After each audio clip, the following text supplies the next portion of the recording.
Alright, Shalom. First and foremost, I want to start this lesson off by giving all the praise, honor, and glory unto Yahweh, Bahashem, Yahweh Shai, Bahashem, Merkakudash. Double honors to the apostles and elders of Great Millstone. Honors to all the brothers who are fervently pushing the word in sincerity and in faith. Shalom to all the sincere believers.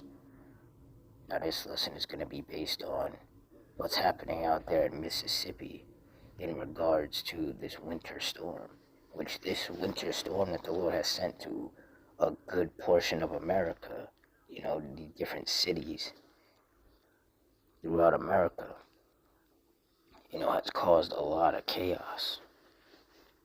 People have died. There's been mass power outages, car crashes. There's been just so much going on because of this winter storm, and it's not even over yet. So through the Spirit, I'm going to read this article, get some precepts, and the Lord's will, you're edified.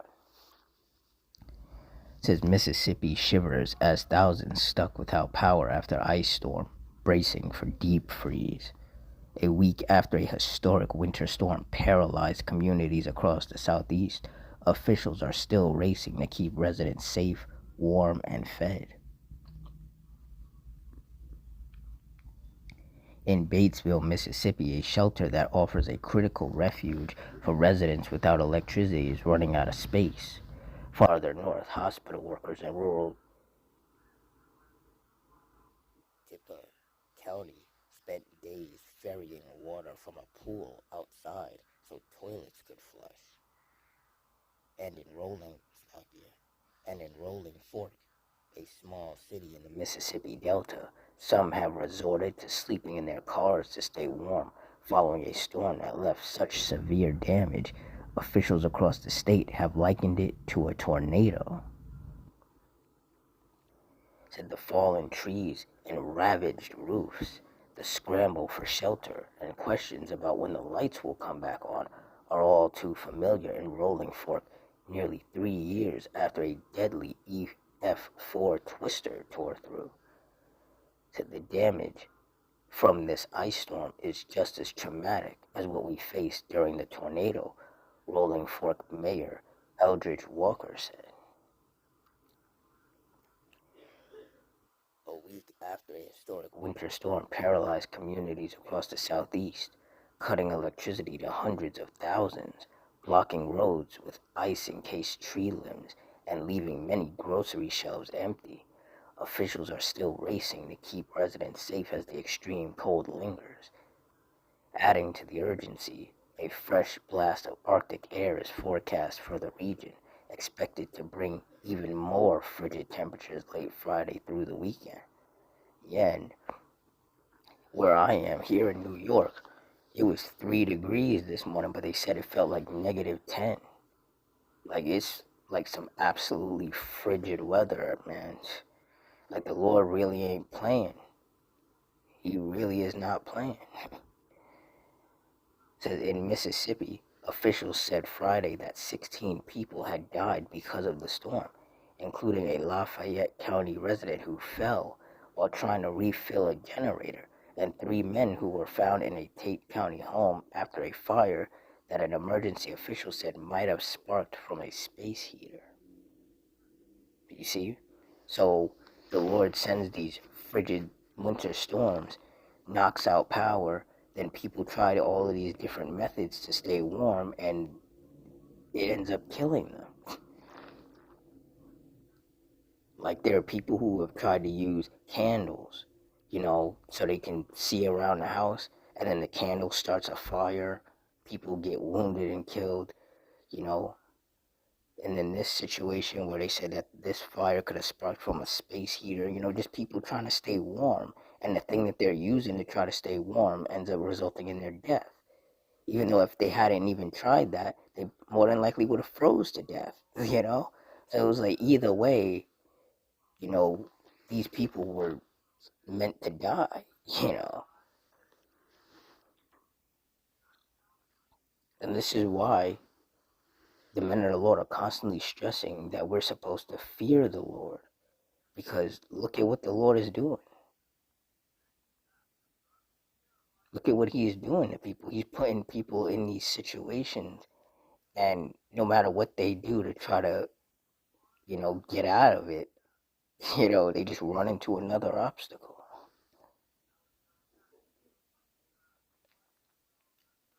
So the Republican governor, Tate Reeves, begged those stuck in heatless homes to move to facilities set up across the state before temperatures dropped Friday evening. Zach Taylor, a meteorologist with the National Weather Service, said that nighttime lows this weekend could bottom out around 10 degrees Fahrenheit from Memphis, Tennessee to Jackson, Mississippi. Said that could lead to frostbite or hypothermia, particularly if you have exposure or are unable to have a source of heating, he said. Saturday's high across the region may only reach the low or mid-20s, he added, very anonymously cold for that part of the country.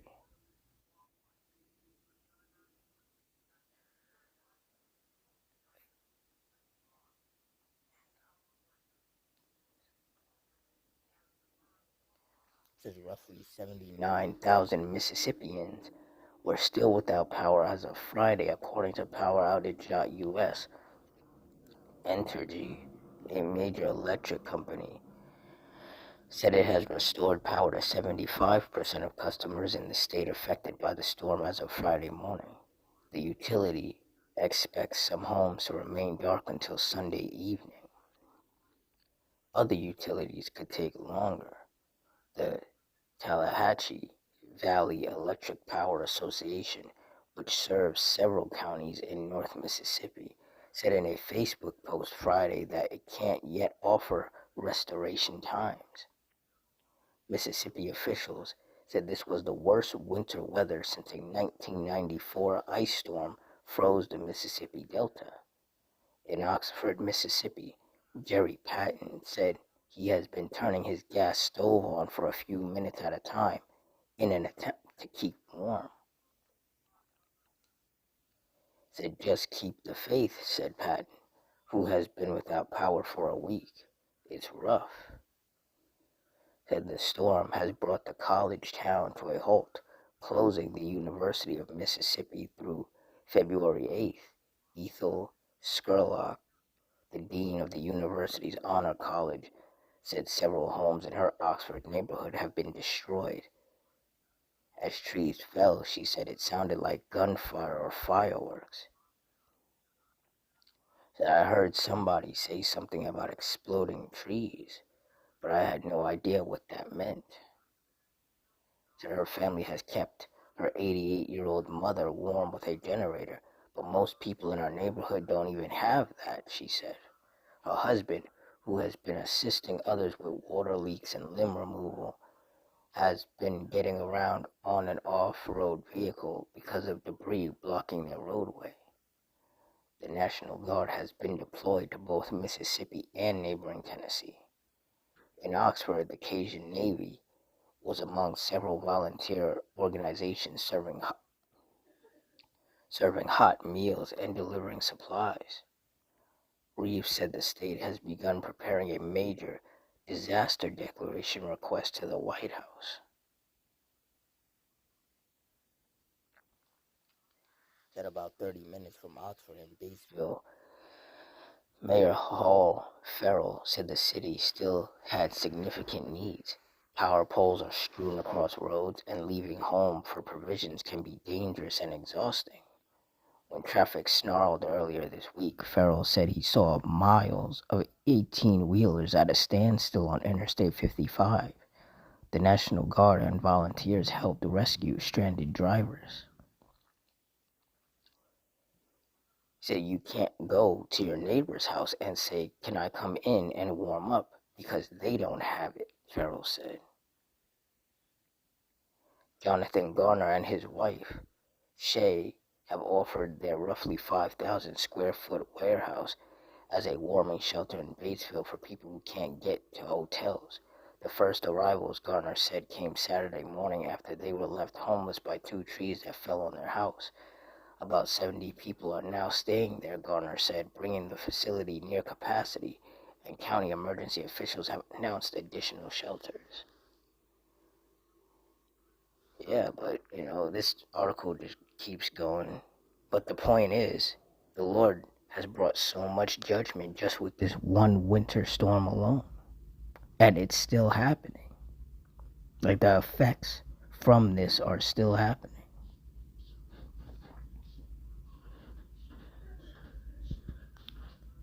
Hebrews 10:31. It is a fearful thing to fall into the hands of the living power. And that's right. It is a fearful thing because look at what the Lord is doing.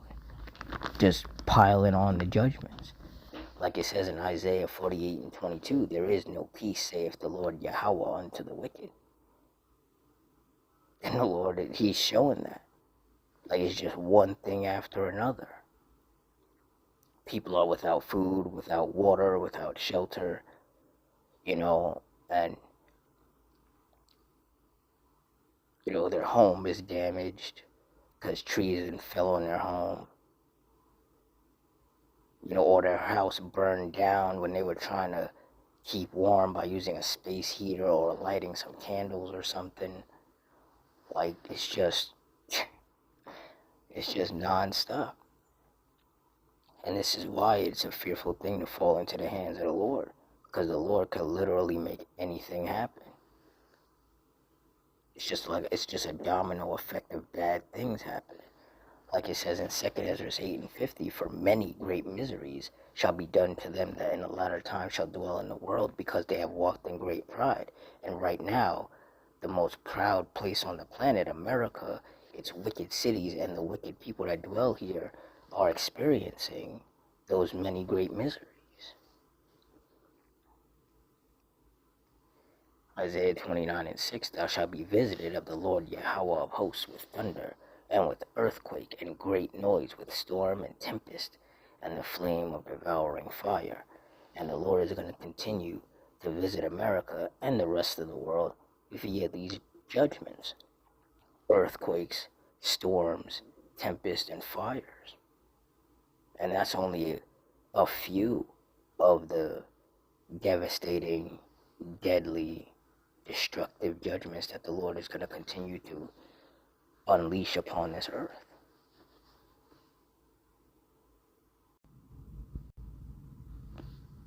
Like, the Lord really is not messing around in these last days.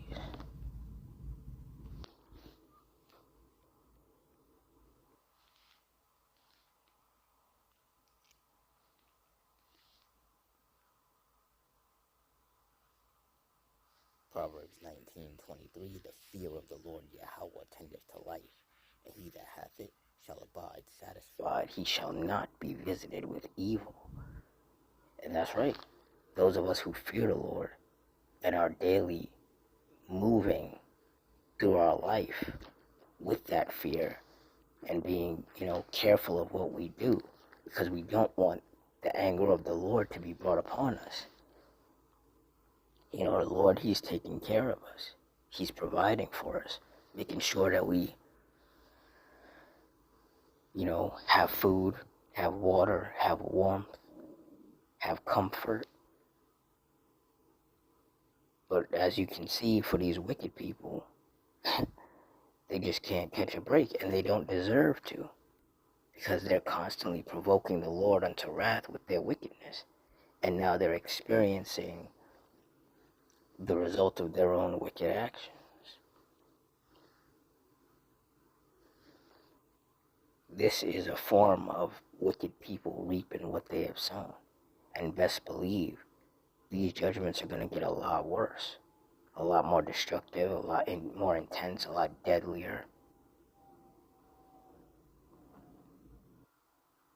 Because the Lord, he has to punish these people. They're not going to get away with the wickedness that they've been doing. And like it says in Romans 2:11, there is no respect of persons with Yahweh. So men, women, and children are out here going through it.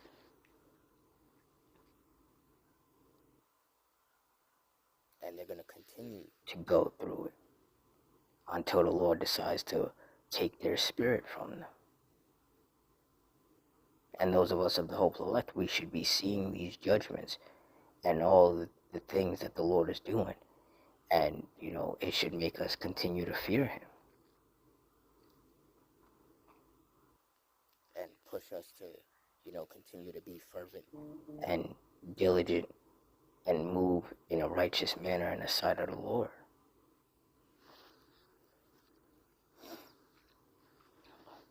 So with that, I'm going to wrap it up here. In closing, I want to give all the praise, honor, and glory unto Yahweh, Bahashim, Yahushai, Bahashim, Rakakwadash, the water Yahweh, Bahashim, Yahushai, for putting his spirit on me to do this lesson. Double honors to the apostles and elders of Great Millstone. Honors to all the brothers who are still firmly preaching the word in sincerity and in faith. And shalom to all the sincere believers. I hope you all stay strong, stay safe, stay fervent, stay circumspect, stay prayed up, and Adawan Ratazah. Until next time, shalom.